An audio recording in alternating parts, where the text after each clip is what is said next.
As I see, Mark has a Blog Talk Radio show too. We'll talk at some point, Mark. Yeah, all right. Well, I'll get together with Sherry, and we'll offer that as an option too, because this is kind of step one where you understand how sound expands and why there are predictable notes that we can use to balance other notes because of the physics of sound, how that all works. Step two would be, okay, we've got these voice prints here, and now we need to balance them, and we need some help with that. That would be a fun class.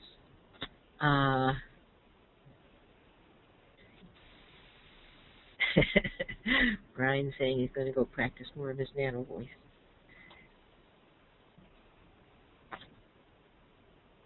All right. Any other questions? College, the idea behind why you need a note that's missing. Why you need a note that's missing? Because you're out of balance. You're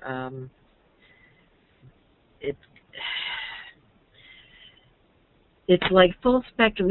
We're talking about full spectrum sound, like full spectrum lighting.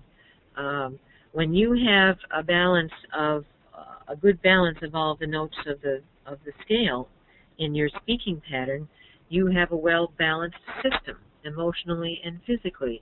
Everything is working together. When you have a weak link there, that's a possibility for disease or something that really needs to be addressed, so that a long-term, weakness in an area over time will turn up in a physical or emotional health problem down the road. And there's someone who's saying, looking for Sherry's PowerPoint, haven't found it yet. It's not really a PowerPoint, it's just a file download, and the file, under the File or Transfer tab, it's a one-page article called If You Can Moan, You Can Tone.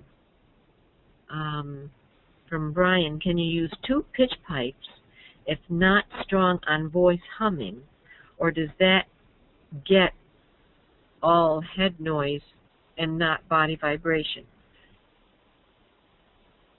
It certainly helps to add your own voice to it, Brian.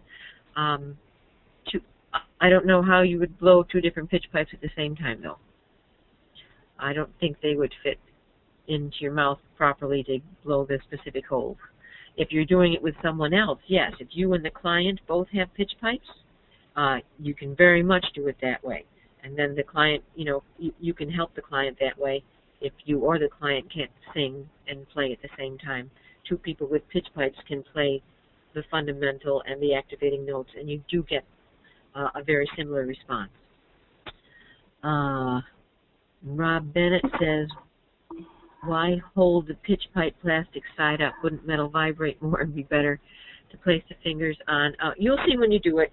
It's really not that much of a difference, and I suppose you could do it the other way. I just did it that way so that everyone would be turning the pitch pipe the right direction to count the right number of holes.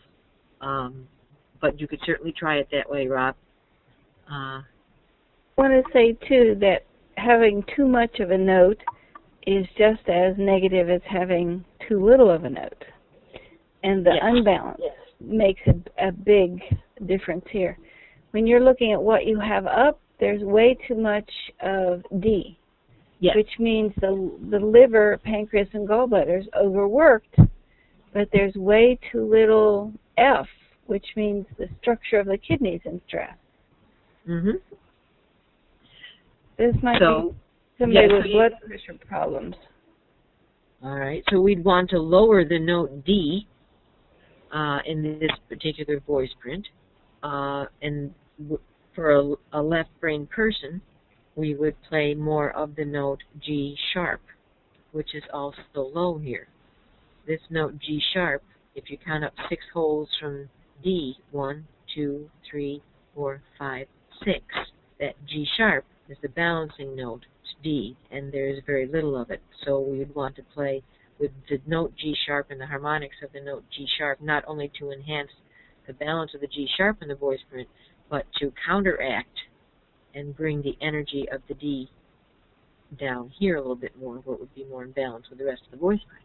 Know that the green there is a commonality to both of those. So the way to convince that person to do this would be to show them how useful it might be by showing them other people who had done it. Which reminds me, I just read an article about, they took whales and crickets and birds and began to change the octave that they were singing in, and good Lord, it sounds like human voices. So they brought they brought the really high bird frequencies down into a more of a vocal range, of the human vocal range? Yes, and it sounds like people singing. Oh. So these harmonics are maybe making our place in the universe, because here we are at about 100 to 400 cycles per second, and that's our octave. But instead of 200, take it to 400 or 800 or 16, and then you're up into bird whistles and whatever. And these critters are probably talking to us and thinking how stupid we are that we can't hear them. I've often thought that even the tree frog and the crickets, that they're holding a certain frequency that the earth needs, and they're singing it, and it's vibrating in an octave that balances nature. I've often felt that way, that all of the animal sounds outside are balancing and helping nature. I believe it. Bert, I don't remember the article, but just put in, I think the one I was listening to was about frogs. Frog octaves emulate human voice. Bird song stimulates seed sprouting. I believe it. The flowers wouldn't bloom. Sure, that makes sense. Tommy, you're a poet. If somebody was going to have an appointment with you, Kaj, what would it be like? Well, there's a number of different things that, we could do. But these types of note bar graphs, and the nanovoice can be done all over the phone. And I could email the resulting note bar graph back to them. We could work on a Skype session, you with your pitch pipe and I with my pitch pipe to balance.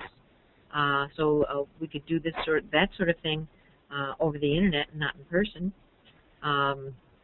Another session would be in Santa Fe.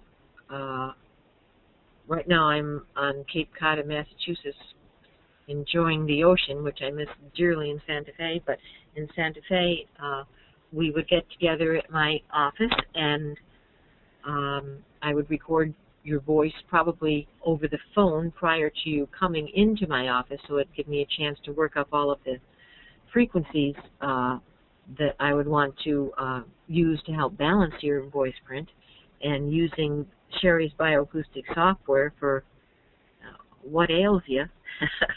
I like to specialize more in muscular structural issues, repairing damaged, broken, injured muscles and body parts. So I would record your voice over the phone, and then when you came into me, we would start actually playing frequencies, very exacting low-frequency analog sounds to you while we monitored your body's reaction to those sounds with pulse oximeter. And we find the best sounds that work for you. We program them into a little tone box, which is an analog tone generator about the size of a Walkman, and we could play those. Then you basically go home and listen to those frequencies until you don't like them anymore, and we know they're integrated into your body, and then we do an after-the-fact voice print to check that the energy level of those frequencies has gone to where we want it to go. And if you're not in Santa Fe and you would like me to come to where you live, then you can fly me there and we can do it in person that way.